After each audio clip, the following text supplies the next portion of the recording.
Hey guys, and welcome back to another Conan Exiles video. Today we are in the desert biome near mek-kamoses spire, creating a bandit's hideout. This house is tucked away atop a large rock, and aims to be not only a home for a bandit, but also to be a defensible and imposing location. In today's build we'll mainly be using wood and stone together, as they contrast nicely but also suit the desert environment quite well. Also, we will be using items from the Crafty Counters mod from Illspirit on Steam. This reasonably new mod adds snappable crafting stations including desks, sinks, stoves, armories, and more, and as someone that likes things to fit perfectly sometimes, especially in compact builds like this mod is a great addition, and if you haven't already you should try it out. So without further ado, let's get started on this build. Firstly, we'll be starting with the elevator platform that will provide access to the top of the rock where the house will sit. We'll start by building foundations into the rock face and using stairs to connect it to the path below. This platform is where the elevator base will eventually sit. We'll then build pillars up to support the overhanging ceiling that will serve as the area where the elevator will deploy from. I place the elevator off centre on the top platform, and the ending point will sit on the platform I placed earlier. Finally, we'll place railings around the platform below and the overhanging landing area above.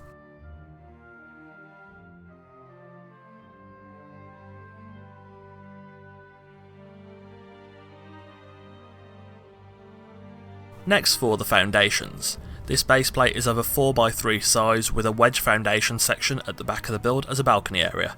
The second floor is of the same dimensions, just without the balcony. The blueprint is on screen now. Whilst placing the wedge foundations, they did overhang slightly and didn't have any support, so I just attached more wedge foundations below to mesh it into the rock face, and that fixed that issue. So, next for the walls. Using wooden walls, frames and door frames, I built the walls one tile high on the ground floor and separated the build into 3 sections, creating a room at the bottom left of the build, a corridor and open plan room from the corridor with the rest of the square foundations, and a door at the back to access the balcony. I also used stone railings to secure the balcony and make it safe. After that, I placed stone ceilings atop the ground floor walls, and then went outside and created a staircase on the right side of the build to access the second floor, railed off the platform where the staircase brought you to, and then separated the top floor down the middle with a dividing wall, separating the floor into 2 rooms.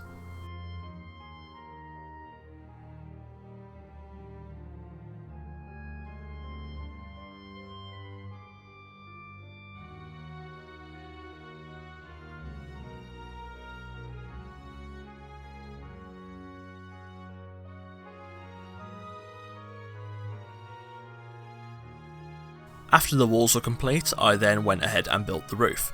I used sloped sides and walls to create a peaked apex roof, although, looking at it now in retrospect, having the roof orientated the other way may have looked better on this build, as far as from just the outside the roof seems to be pushing down on the build rather than just sitting atop it, at least from an aesthetic standpoint. I used tiled, sloped, insulated wooden roof pieces for the roof itself, as it has the spikes to match the rest of the build from the stone pieces, and contrast well against the tone of the wood, whilst also offsetting the stone just a little bit but not too much. After the roof, I then placed doors around the build, using heavy reinforced doors on the entrances of the build, and regular insulated wooden doors throughout the rest of the structure. Finally, when the shell of the build was done, it's then time to, of course, furnish. Approaching from the desert path below, the elevator is surrounded with imposing wall palisades and skulls, with a large signpost telling intruders to, well, stay out.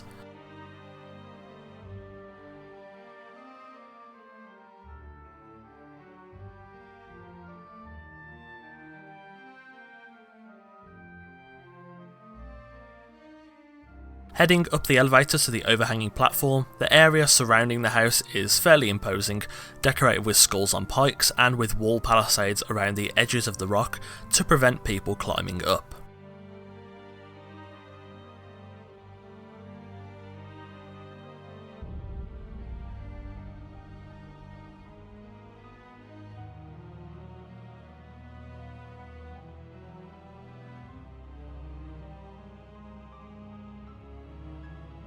Heading through the front door, this first floor is compact, but feels comfortable.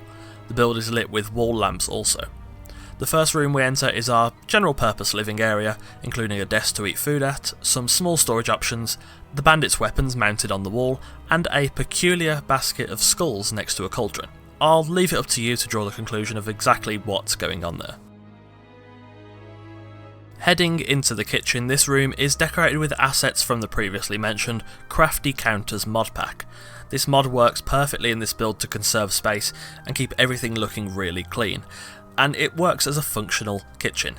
Again, this mod is a brilliant addition for builders, as you can see here, and you should definitely try it out if you haven't already.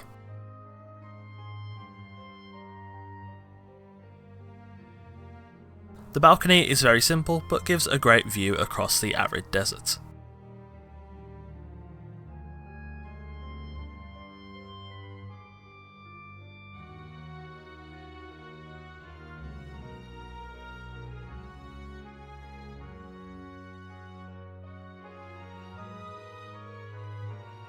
Heading to the top floor, the first room is our crafting area, again using assets from the Crafty Counters mod.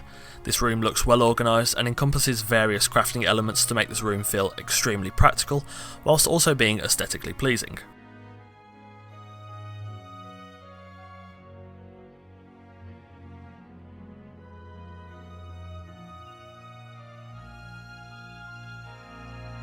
Finally, the bedroom. This room is probably the most luxurious room in the build, featuring a comfortable double bed, ample storage space and some fancy decorations, including a large carpet and a mounted goat's head trophy above the bed. Every lawless bandit needs a place to lay their head at night, and this is the perfect place for any bandit. And there we have it, the bandit's hideout just near mek-kamoses spire in the desert of the Exiled Lands. Thanks for watching. The support lately has been great, so thank you for all the likes, comments and subscriptions. If you have enjoyed this video, leave a like, and do let me know in the comments below if you have any suggestions for the next video. I love hearing ideas from the community, and I especially love building them, so anything is welcome, as I'm still currently working on the treehouse build, although it's proving difficult, and it probably won't be ready for a while, but it'll come at some point. Don't forget to join our Discord through the link in the description also, and check out the channel whilst you're there.